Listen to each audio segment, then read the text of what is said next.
Marching Band, the Science Olympiad, as well as performing privately with on the flute and on the piano. And if there's one thing that you should know about me, is that flute. I love playing the flute. It's actually amazing. If any of you are thinking of starting an instrument, do flute.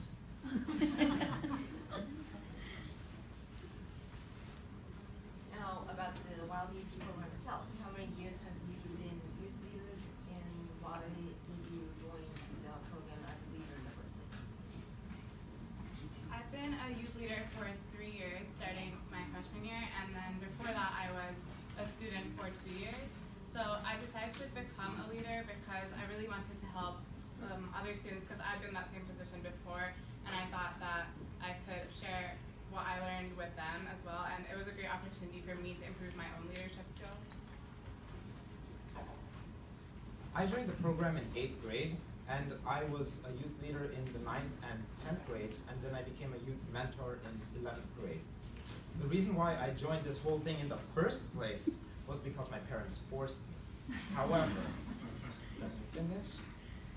So, I really didn't want to come in the first place, but after I went through the program, I thought, wow, this is actually practical stuff.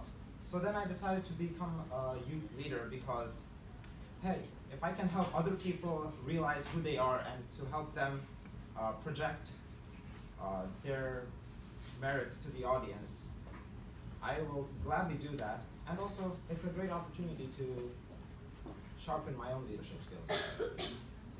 Okay, I'd just like to go off of that and say that I think most kids here probably came because their parents wanted them to come, but I think it's really important for all the students to keep an open mind, because you can gain so much from this experience. And I too, like Sahan, I came because my parents wanted me to, but I realized that it's such an actual fun experience and you could learn so much, so it's just important to keep an open mind. So you really sound like you enjoy doing this, being a leader in this program. So could you kind of elaborate on what specifically you enjoy about leading the kids in this program? I worked with different age groups, so I've had different types of experiences. And with the elementary school, I'd say that I love working with them because they're so peppy all the time. They're really excited about everything, and it's just really fun interacting with them. And for the older kids, I think that you could have a more personal connection as well, because you could talk about things beyond WildDP and really see what makes them unique, and based on that you could help them grow as their own person. Just to go off that unique aspect, in the beginning, not everyone has found their own voice, and to help them to grow and to see them diverge from that main group, and to find who they are and to actually harness that, it's great to see that develop. And I think that's one of the amazing things of actually being a youth leader. You get to see that before your eyes, and you can also help them to reach that destination faster.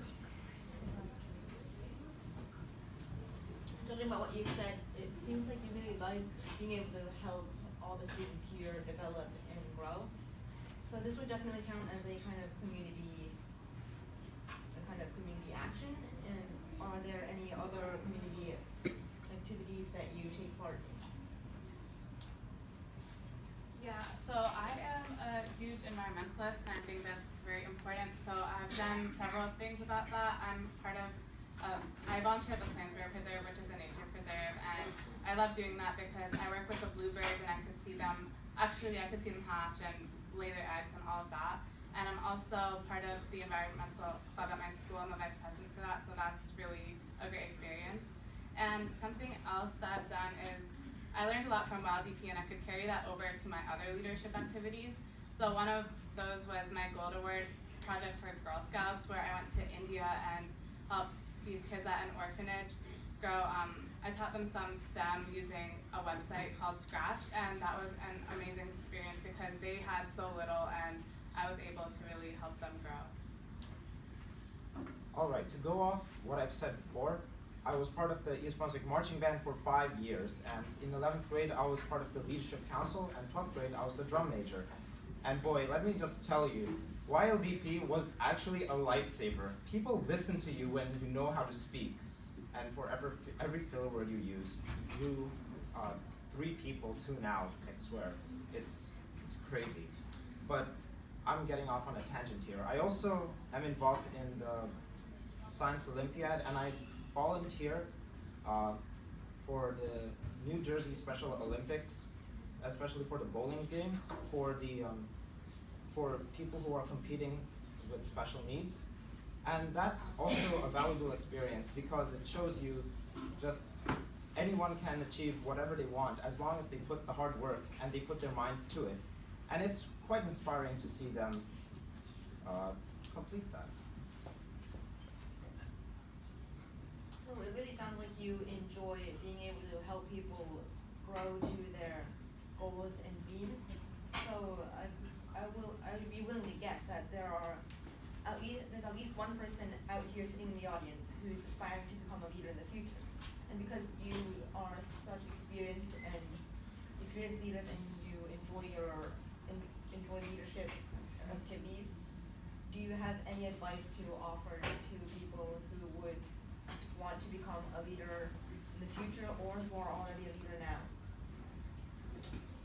I would say that for anyone who wants to be a leader, the most important thing before you become a leader is make sure that you are fully participating in the class beforehand, and then so that way, like, if you're not experienced enough, it's hard to teach the kids what you have. So I would say instead of rushing into being a leader, you should make sure that you are well prepared. And then once you are a leader, I would say that it's really important to be responsible and accountable because these kids are counting on you as well as their parents, and they're putting a lot of time and effort into this. So it's a really great experience as long as you are responsible and accountable.